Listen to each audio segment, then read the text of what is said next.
to this, and this will be my review for PWG's Kurt WrestleMania, which was their night for the Wrestle Reunion convention that High Spots put on. And since High Spots and PWG are teamed up, they got the second night. They got the more star-studded night, and so we got this show, and a pretty good show, I must say. Great show, actually.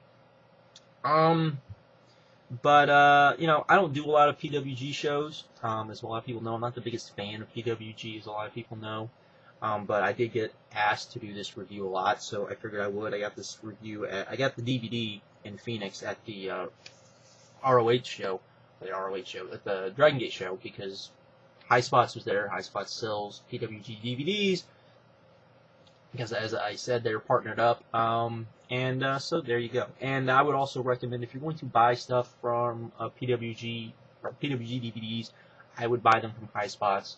I've had much better luck getting stuff from High Spots than I have from PWG. Where I almost always have ran into some sort of hassle. I know not everyone has, but I've usually had, you know, not the best of luck, unfortunately, buying them directly from PWG. So just to throw that out there.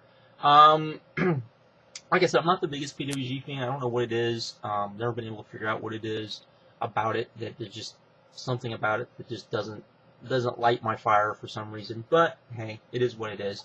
And I did want to get this show because this is a pretty star-studded show. The Great Muta, for one, is on it, and that is enough for me to buy the show. So there you go. I will say this, and this is just a little bit of just me bitching a bit.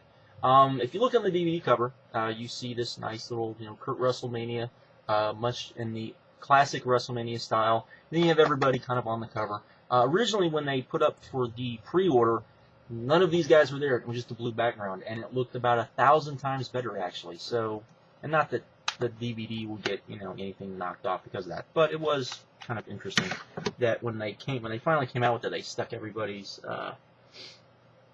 picture on it. I don't know if the WWE made them do that, since it was kind of a knockoff of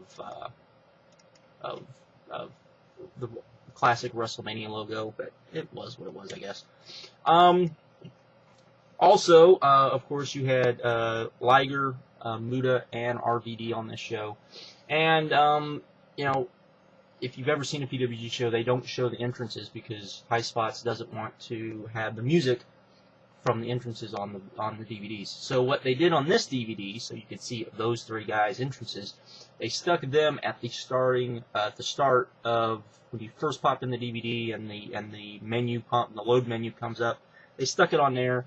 You can watch the whole thing cycle through, and you see Liger and Muta's entrance, and then RVD's, which that was nice. That was actually a nice little thing. One thing about PWG DVDs that I will definitely say is that usually the production of the DVDs is usually stellar, and usually you know, their DVDs take a little while longer to come out, and that's one of the reasons. But usually it's stellar.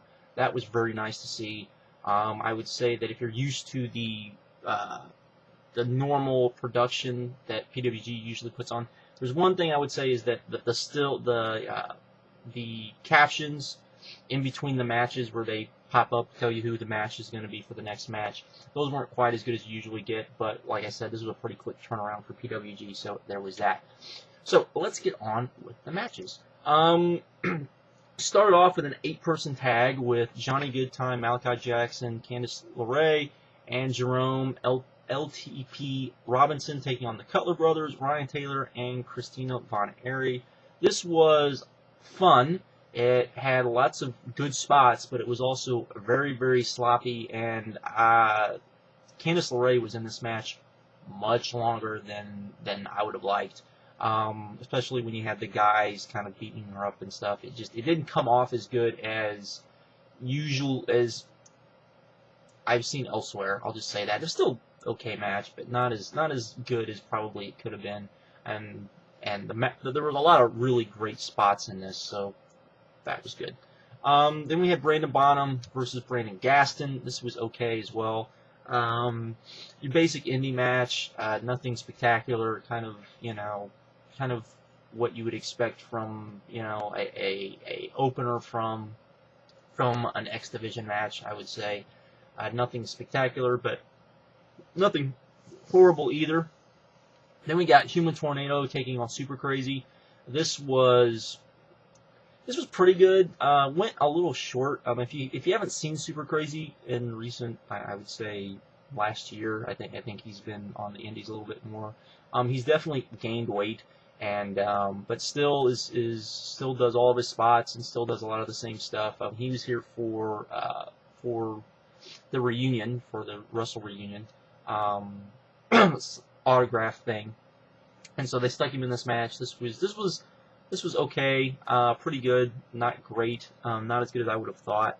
Tornado got in most of his stuff. Tornado went over, which is kind of surprising, but you know, nothing horrendous, but just not, kind of disappointing in some ways. Then we got Davey Richards and Kevin Steen. This was more of a comedy match, I would say, than what you would normally think from a Davey Richards match. More of a Kevin Steen style match, I guess you would say, but still pretty good. A lot of fun. I thought it was up to this point was the best match I'd seen. Was good, kept my attention, all that stuff. They did their thing. Kevin Steen played to the crowd a lot, which was fun to see. I like stuff like that. So there you go. Then we got Scott Lawson, Joey Ryan taking on Kai and the Great Muta. Like I said, they showed the Great Muta's entrance when you first pop in the DVD, so there was that. We didn't get to see that, so pretty much just started right away. But not great, but was better than I was anticipating. I will say this. Muta worked a lot in this match, which was kind of surprising, more than I thought he would.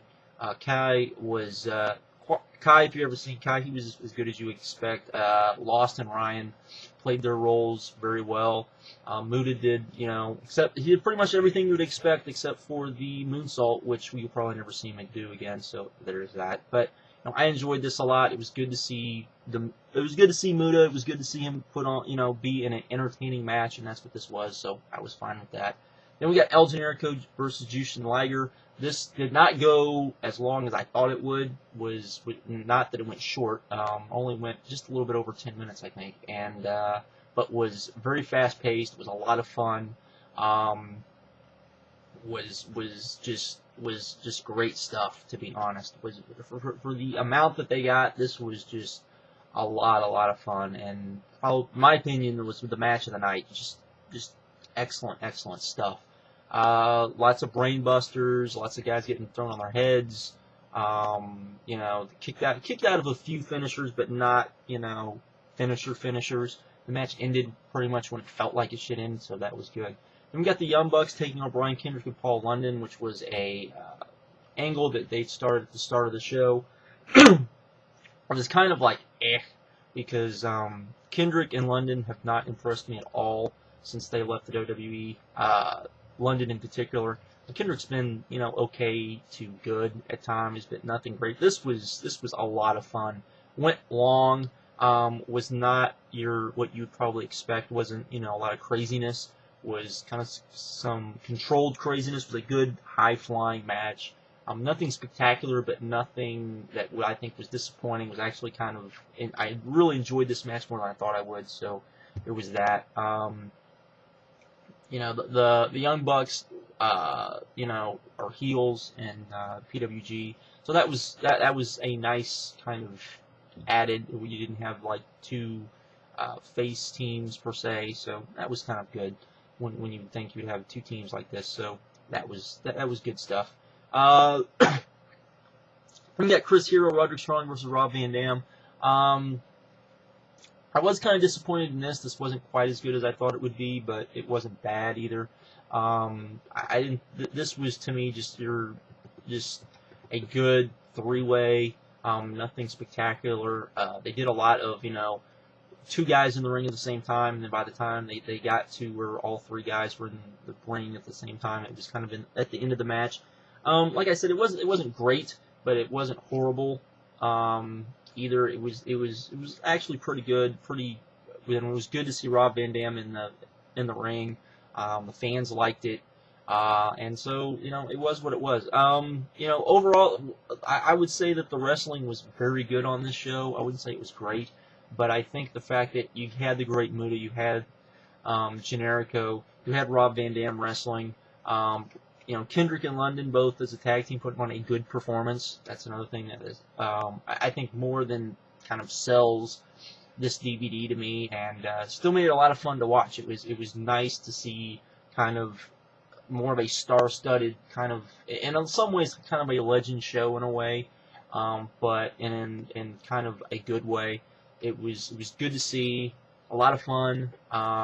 Was one of the, like I said, what wasn't a home run show, but definitely was a great show. Definitely as good as I think the ROH show. So there is that. So I'd give it an 8. Just rating it. So there you go. And with that, I am out. And have a good one. And later.